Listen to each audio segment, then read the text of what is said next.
For those of you who were here last week, you got to hear about Care Portal and our foster care ministry from Andrea and Esther. And today we're continuing with children, but we're moving into children and youth in the Waco area with two of our other ministry partners of Cedar Ridge Elementary and the Cove. So how many of you have heard of Cedar Ridge beyond prayers of people? How many of you have heard of the Cove? Okay, so we have some familiarity.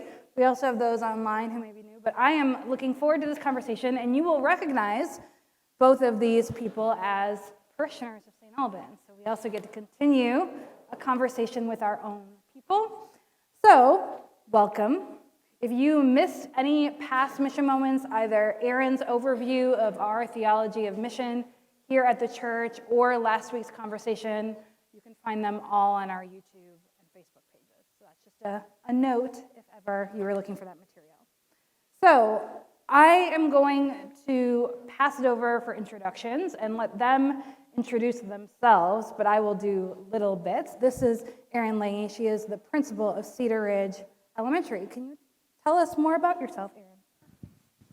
Yes, my name is Erin Lange. I have been at Cedar Ridge since 2015. I initially went over as the assistant principal, and then last year was named principal, so this is my second year as principal. And just a fun fact, I actually found St. Albans because of our partnership with Cedar Ridge. One of our annual events is the Blessing of the Backpacks, and a few years ago, Erin reached out and said, hey, why don't you come and put a face to the service projects? And I came, and we've been coming ever since. Thanks, Erin.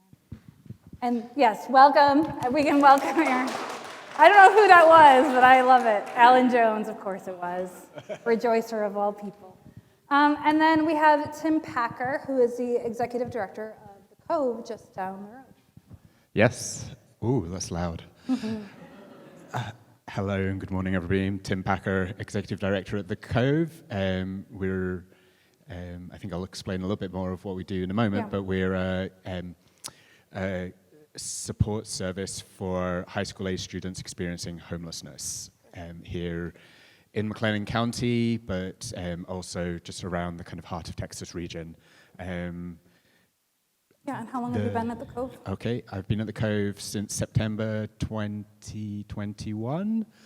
I think, is that right, Kelly? Yeah, okay. Passing the torch. Yeah, so my family, Anna Lauren and Evangeline, who's over there, Eliana and Gabriella, who I know many of you have met in the service already. Anna Lauren is a Wacoan, and so we moved in 21 to be near her family from Edinburgh, Scotland.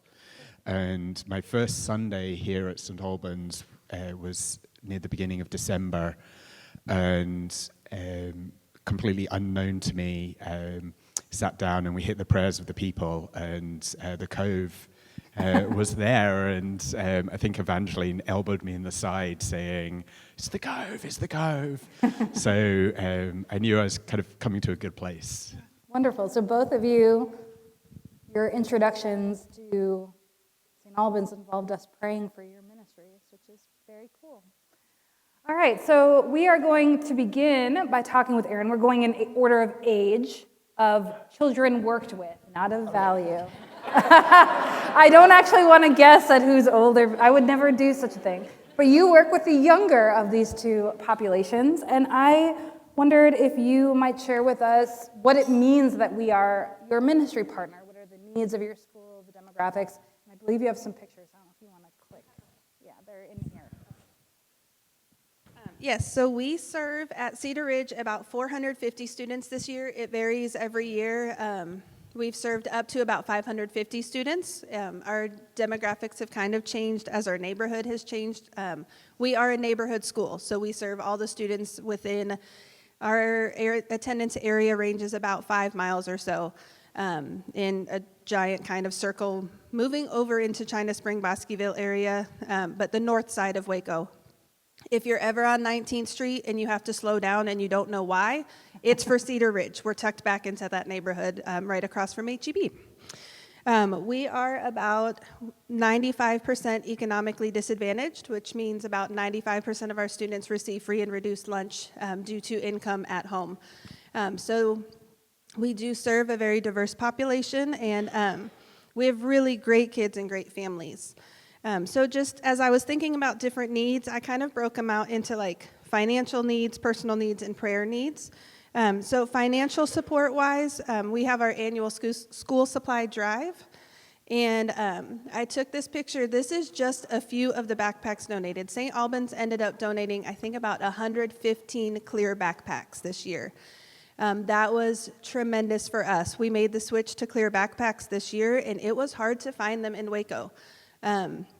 We handed them out at our Meet the Teacher event, and the relief on families' faces when they said, "Oh my gosh, I couldn't find one," or "This is tremendous, thank you so much." We just got another round of clear backpacks for students that are new to us. So we have gone through 115 clear backpacks already this year, so that was tremendous for us. Also, we do a Pack of Hope drive, and we send home little food bags to about 22 students this year over the weekend. And so it's just making sure that they have enough food. So every fall we do a drive. Pack of Hope runs completely on donations. And we usually average about 15 bags that the Pack of Hope can give us. Then we do another drive to get some more bags so that we can serve even more of our students.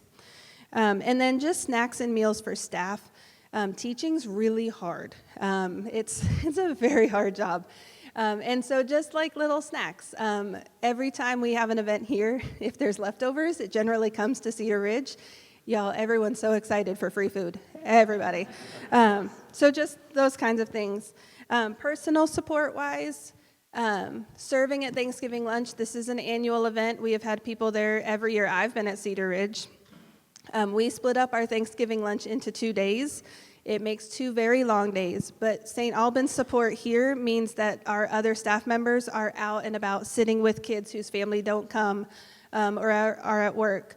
And so I think we served about 800 families through that line between 2 days. And so it was really fun. It's very long. It's really fun. And this year we added the Thanksgiving turkey inflatable costume. Those of you, and it's me. It's me.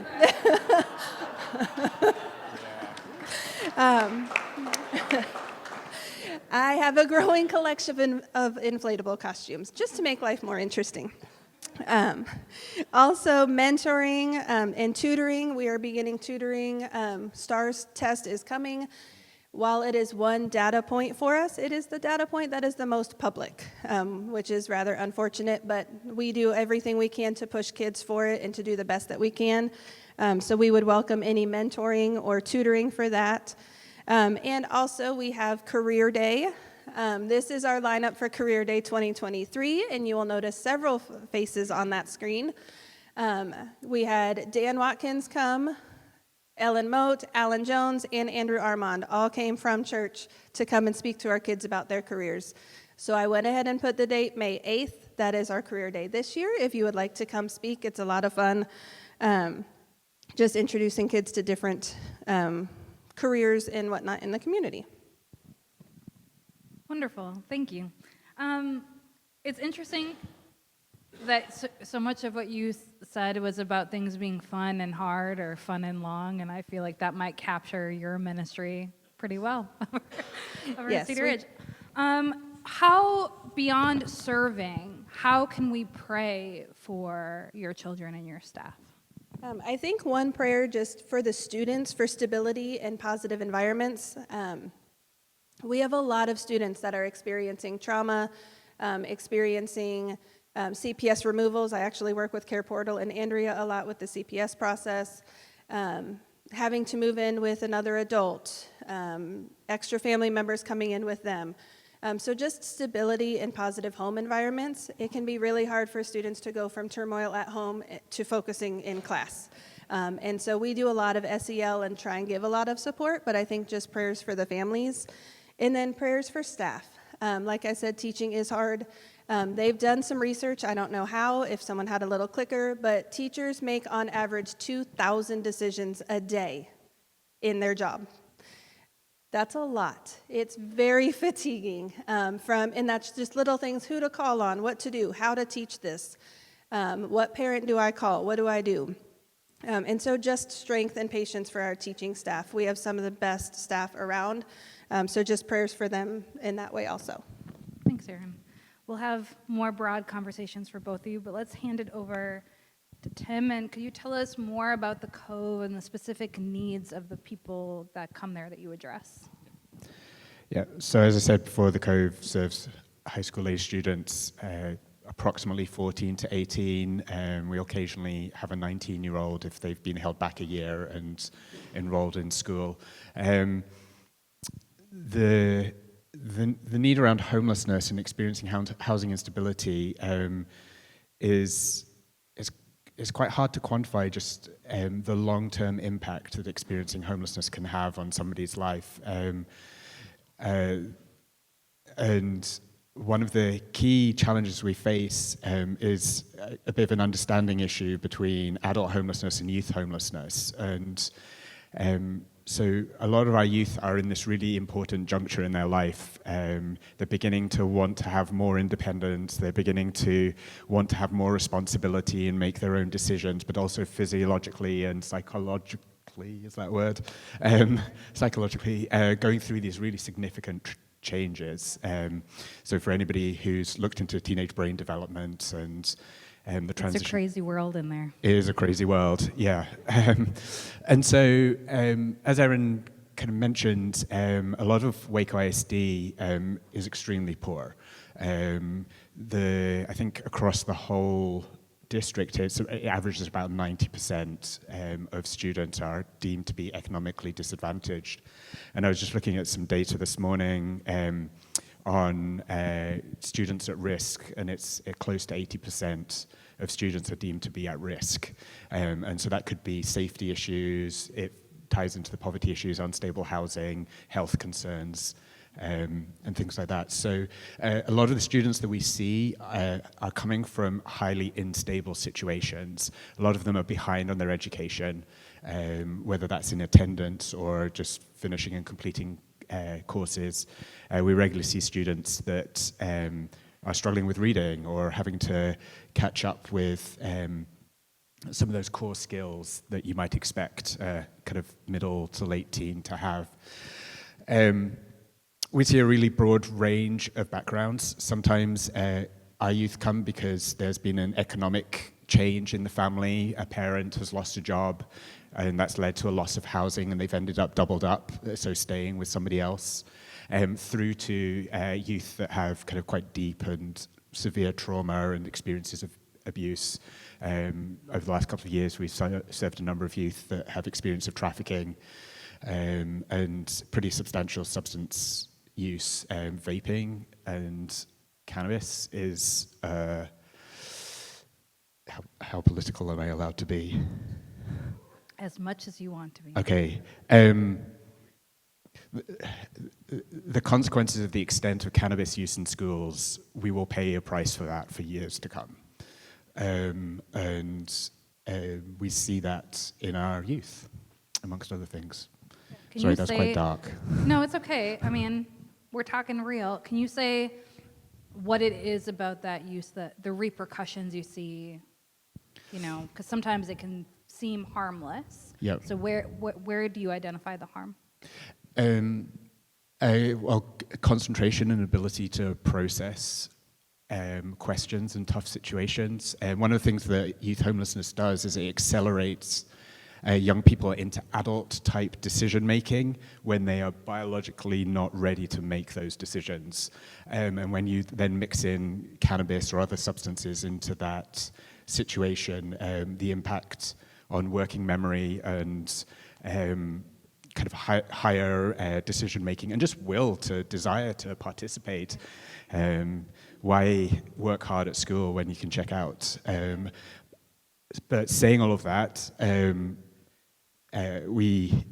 our aim at the Cove is to help our students through these processes, and we work with Vassar, Coalition, and a number of other providers to give them better options. And so at the Cove, we have three main outcomes, we call stability, so housing stability and developmental stability. As I mentioned, that is a really complex phase of life where you're going from being independent to making your own decisions. we talk about hope in education and employment. And so one of the big outcomes, and a lot of people will have heard of at the Cove, is we aim for students to graduate high school at least on par with their housed or stably housed peers. But we also talk about hope in education and employment. And so what we learned from some research that we did in the beginning of 2022 was that a lot of the students were succeeding in graduating high school, trying to make a next step and then not quite making it. And so now we talk a lot about graduating high school and a positive next step. And so having a warm handover to Texas State Technical College, McLennan County Community College, an employer, and things like that. And then the last outcome we have is connection, meaningful relational connections. And so I was at a presentation really, and it was the gentleman that was presenting just said something which I found, and I've thought a lot about over the last couple of weeks, is that we are primarily emotional beings that apply logic rather than logical beings that deal with emotion. And we see that a lot in our youth, is that they need stable relationships in their lives to help them want to complete their math homework. Yeah, so I went to your website and I noticed one of the first things you see when you go to the Cove website is about where Waco teens that are unhoused or have housing instability may have slept the night before. Can you talk about why it's important that that is specifically named and what some of those places are? Yeah, I think people think of homelessness, and often the first thing that people think of is people sleeping under the 17th Street Bridge or maybe in a car. And that's true, and we have served youth that have been in those situations. With the encampment ban that is in Texas, from 2019, I think it was brought into law. A lot of the encampments are being pushed out further afield, and a lot of adult homelessness. Can I do a segue? Is that, yes. Yeah. Okay. So a couple of weeks ago was the point in time count, which is housing and urban development's biannual count of people sleeping rough or unsheltered. And I was speaking to some of the team that were involved in that, and in the McLennan County area, they found a lot of new people that they hadn't come into contact with, but almost all of them had grown up in Waco.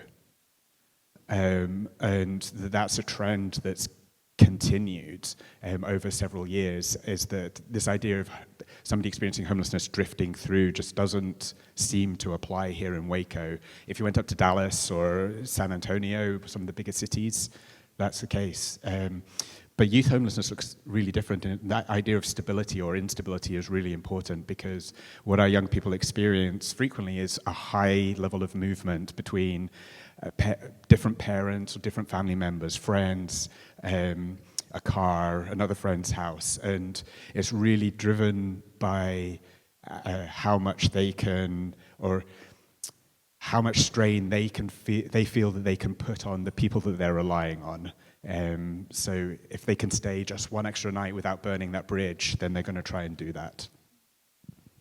Yeah, it's hard, I think, for many of us to imagine what it would be like to be 15 and have to figure out how to ask someone without being a burden or being embarrassed if you can stay on their couch for another night. It's a very different kind of reality, but a more persistent one than maybe we are aware of in this room. Okay, I have a couple questions, and we'll have some time for Q&A, but the first one is, and I was thinking about this the other day, speaking about the unhoused or unstable housing, I have felt like I see more people asking and having needs in the community since really kind of we started to crawl out of the hole of COVID.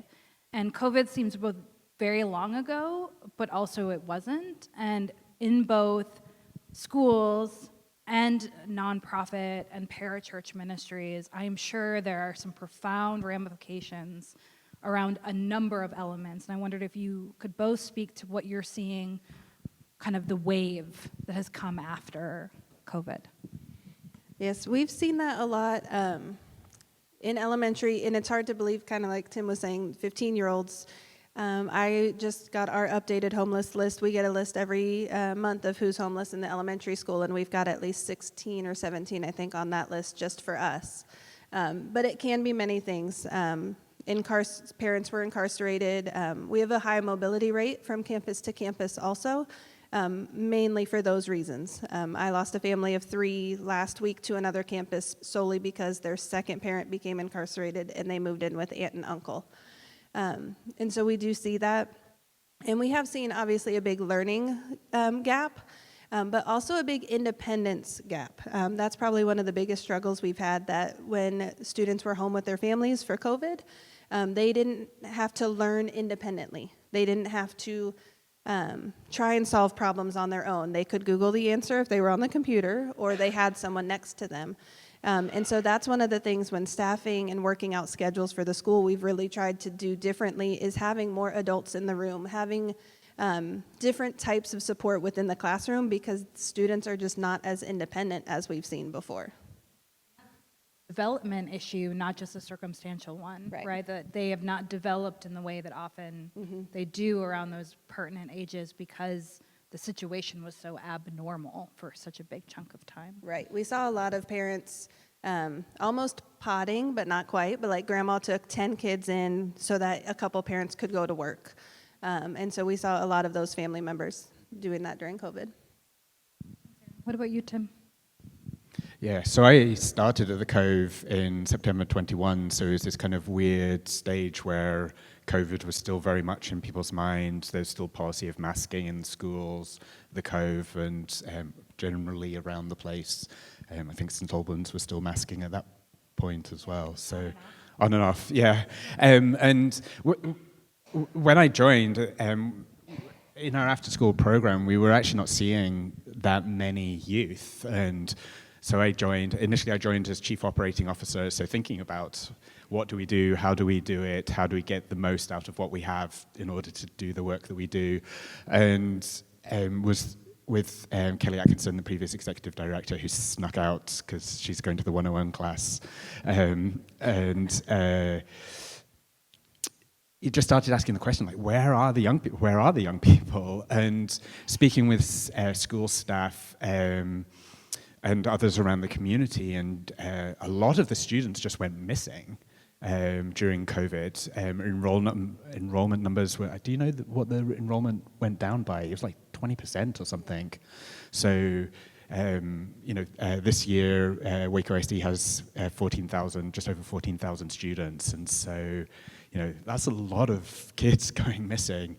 And as we began to ask people about it and try and work out what's going on here, and a lot of it was, there's 2 main reasons. One is they were having to support their family by getting a job in order to work, in order to put food on the table for the wider family group, and that was, in some sense, rightly being prioritized over school. And then the other reason was that they were genuinely afraid of catching COVID and coming to group settings where that might happen, because if they got it and passed it on to the person who was working in their household, that could have very significant ramifications for the family.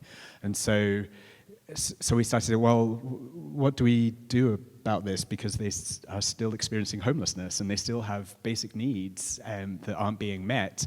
And that's when we were doing some outreach before as the Cove, and so that's when we started doing outreach essentially full-time, as well as delivering the after-school program.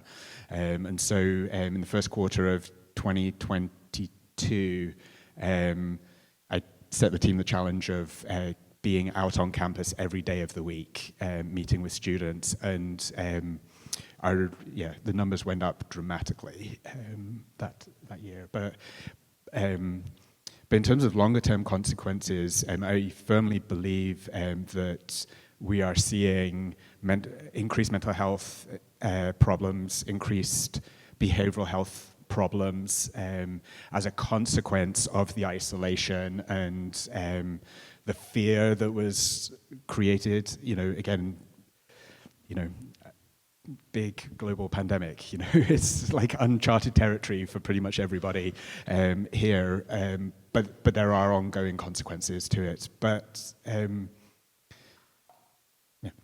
Yeah, I ask partially because we experienced, most of us in this room, experienced COVID while we were in our full adulthood. And so there's a resiliency built in psychologically, emotionally, even physically, that allowed for a kind of stability. But as I'm working with Baylor undergrads, interestingly, every new year, I don't know if those of you teaching undergrads notice, there is a difference depending on what age they were as they went through. And some of it does have to do, when you were thinking about independence, I was thinking resiliency.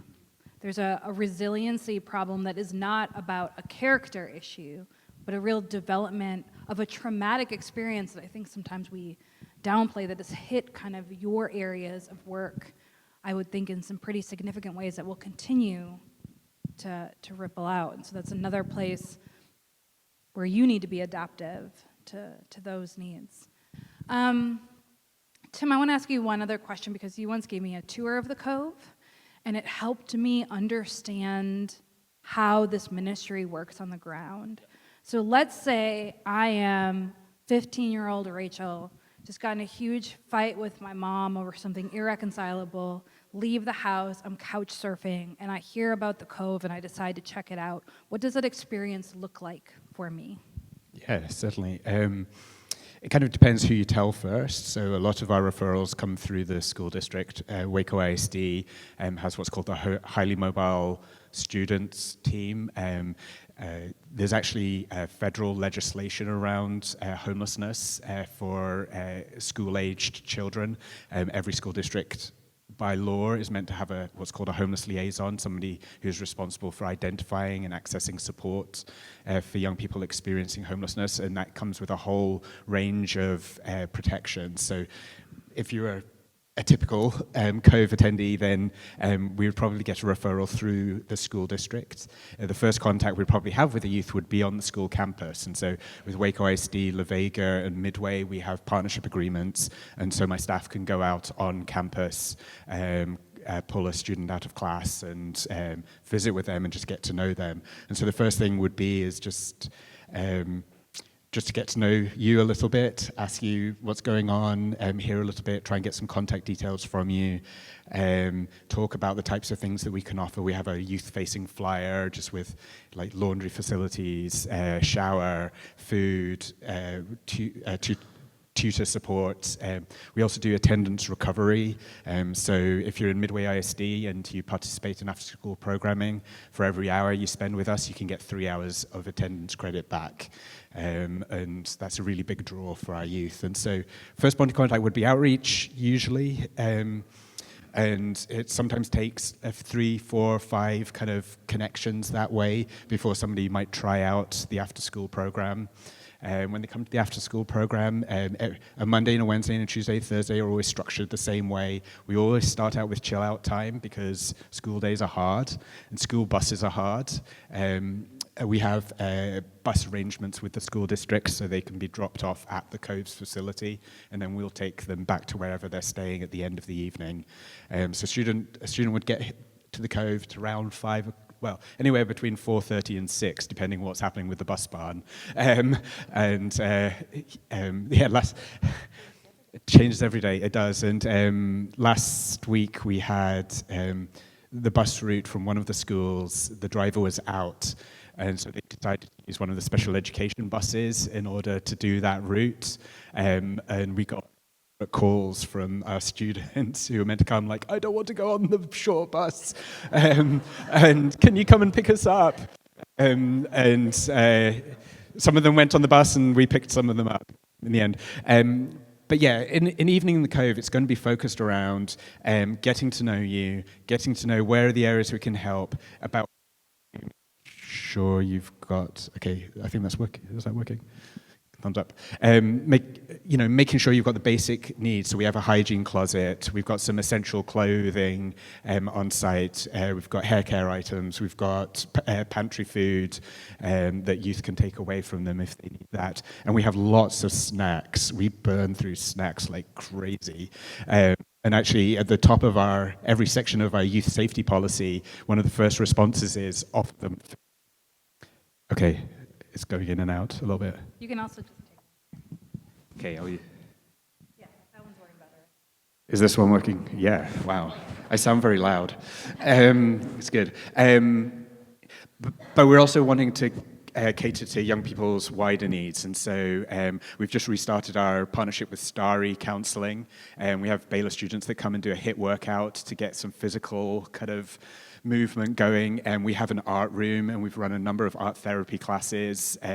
Currently, the Advocacy Center for Children and Families is running an art program once a week with us. Did that answer your question? It's help. I would encourage you to go and get a tour sometime. Maybe bring some treats for the staff, because adults also like snacks. Yeah, donuts are brilliant. But see it. It's a cool thing to walk through and really see the resources available.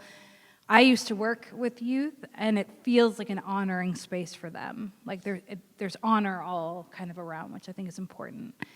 Erin, part of what we do in supporting your work is supporting your staff and your teachers. And I wondered if you could share, this can be as anonymous as you want, but the difference it makes to have good teachers and staff caring for a child in need. Yes, it's tremendous to have caring staff. And I said earlier, we have the best staff, like truly. We have made it through days where we had 15 of our staff members out, especially in the height of COVID and even earlier this year. It takes literally everyone in the building. I've taught classes, my assistant principal has taught classes. We just kind of, everybody jumps in. Our custodial crew knows our kids in the cafeteria, and they have really good relationships with them. But we can only do that if we can take care of them. And so, like you said, it's the prayers. It's St. Albans has sent handwritten notes one year that we just passed out to every staff member, and all the notes said were, "Hey, we're thinking of you. Thanks for what you're doing." Little things like that make a tremendous difference in our staff feeling welcome and feeling appreciated and seen. And we've talked to them. I've showed them bulletins from St. Albans and said, like, it's in the prayers every week. And it is a little bit of a fine line between a church supporting a school and separation of church and state and whatnot. But those that can and want to know. Every year before the start of school, we do a prayer right before, and we do it at the end of the day, so it's completely voluntary for staff. No one feels like it's part of their required day. And every year, we've got at least 30 members that stay and stand in a circle. Al did it this year. I think, Andrew, you came last year. Erin's been there. Just someone from the church comes and leads a prayer, and it's very powerful, and it means a lot to our staff. And our kids need that consistent staff. We have people that have been teaching there. I've been there since my first pre-K group is now in 7th or 8th grade, I think. But that staff going through, knowing the families, knowing the kids, knowing the little siblings, it makes a world of difference. Yeah, my mom was a teacher's assistant in an EBD classroom and then an ESL classroom, and some of her students would still be in contact with her years after, because that consistent presence goes a really long way. And often we take for granted it's like a job, but working in a school, especially a school with high needs, is not just a job. Yeah. Speaking of church and state, I'm curious, because we are a church. I don't know if y'all knew that. Welcome to church. And we have ministries that we support that are clear ministries, or what we call parachurch ministries that support the work of the church. But we also support ministries that are not affiliated religiously and very intentionally separate. And I wondered, speaking to your faith community, how do you understand work in what we would call a secular setting while being supported by the prayers and the financial help of a faith community?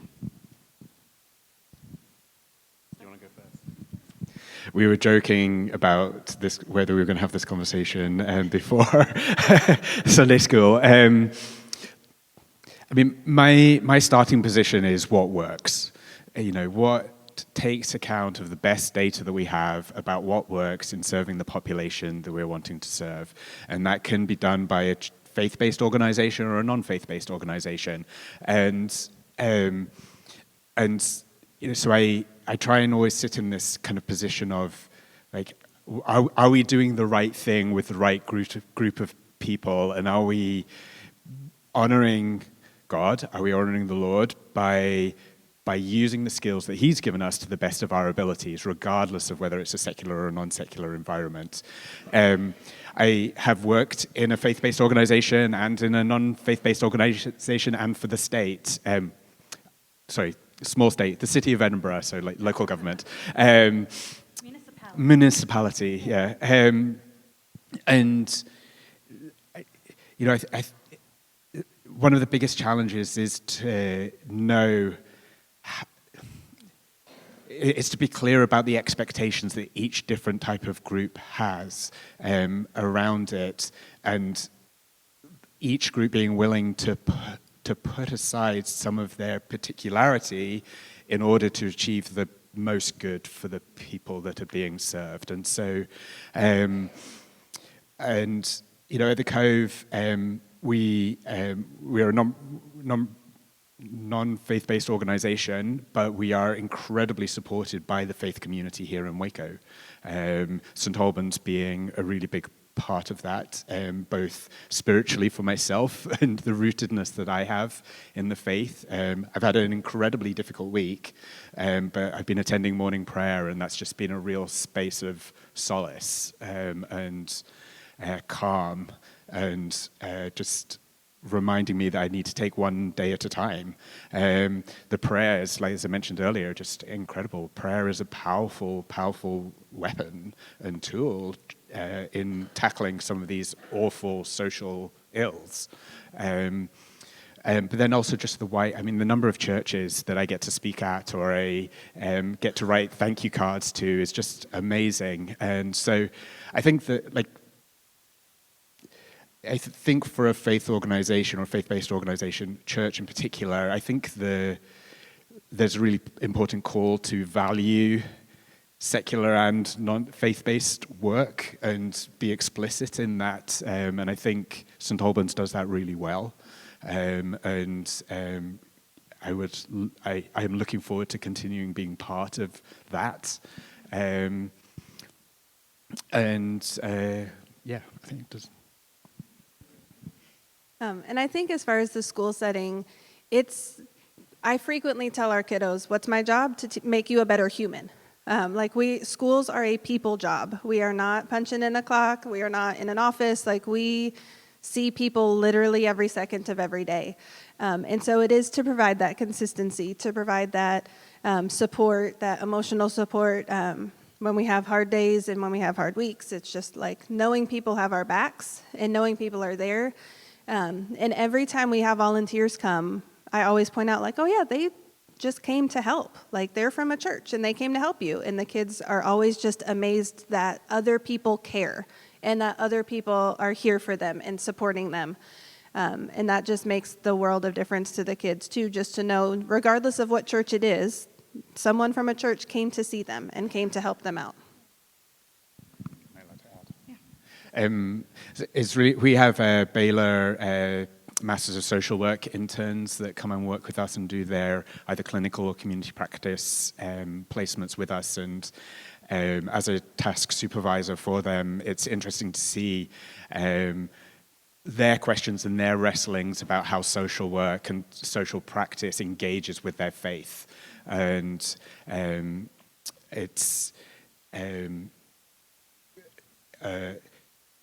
it's just a really valuable lesson for me to hear them say, okay, actually, my faith does apply in this situation, and what I believe about God and about who God is important and matters, but also I have to do things well.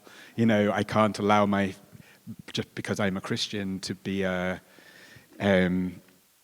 cover for poor practice. My faith should drive me to being better at what I do. And I think that's, where I think is an important thing to here as a church is that our faith should drive us to do what we are called to do well. And I'm called to work in this sphere, and I've worked in the sphere of homelessness and housing support for 20 years now. And I've wanted to go and work at Starbucks many times. But at the heart of this, there is a calling, and believe that God has called me to do this work as well as I possibly can in whichever environment he calls me to. Yeah, I know Erin has said this before in the series, but part of our aim here with our mission and outreach work is not that we need to reinvent the wheel for every need in our community, but that we find ways to support ministries that align with our values, that all people are worthy of dignity and love and being Christ's hands and feet in our community and in the world, but supporting people who are already doing that work, and I think you're right, are doing it well. And we can be the hands and feet of Jesus in the secular world, I think, and we're capable of doing that. And I think that's it's an important thing and an important witness to the world about what it means to be the church. So I do want to allow a little time for questions. So I will repeat your question up here, but Anna and then Bob.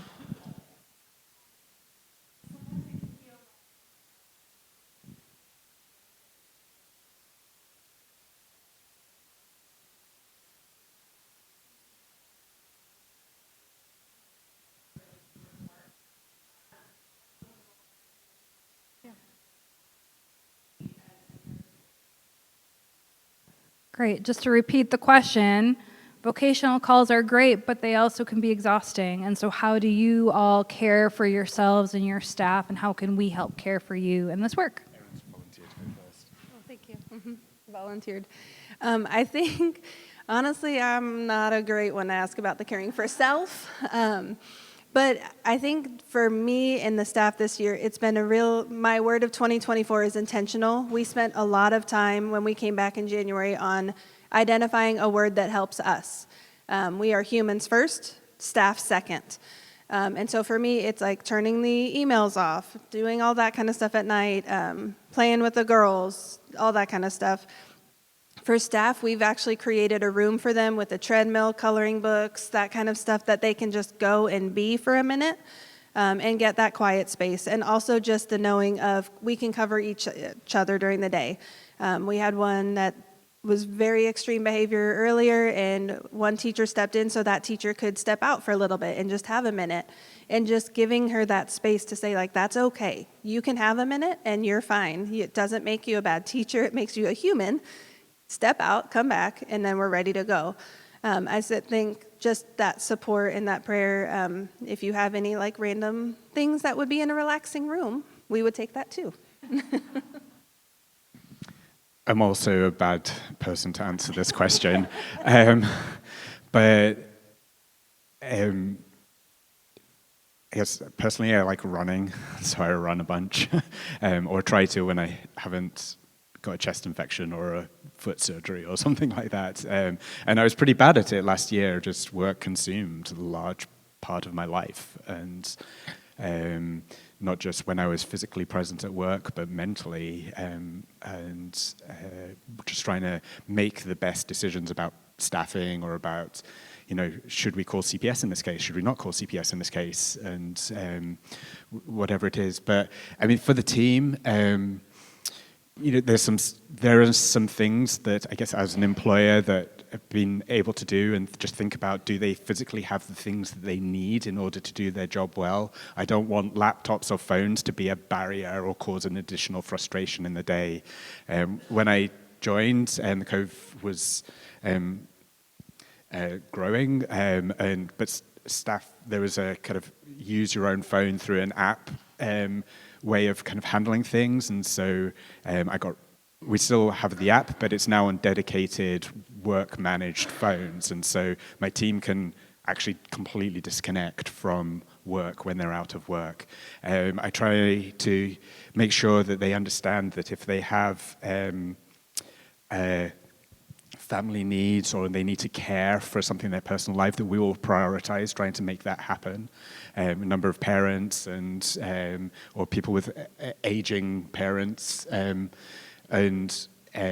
working hard to find ways to make sure that they can see to their needs of their whole of their life, rather than just seeing them as work automatons. Recently switched over 2 of the offices so that my case management team physically had more space and were just a little less crowded. So, and then just learning to say thank you to people, and recognizing them, like, hey, that was great, thank you for doing that. One of my staff recently, she really cares about the Hispanic community, and we have a number of bilingual students or non-English speaking students that experience homelessness, and it's a real gap, this idea of language justice. And so she last week proposed a couple of people from the Hispanic community that might be good board members for us to help us work in that area. And so just saying, like, that's great, thank you for thinking of that, and caring about our organization, and so, yeah, and our youth. Bob, forgive me, but we don't have time. Okay. They will be here after, but we do have worship happening in 5 minutes, so I do want to end that. But first, let us thank Erin and Tim.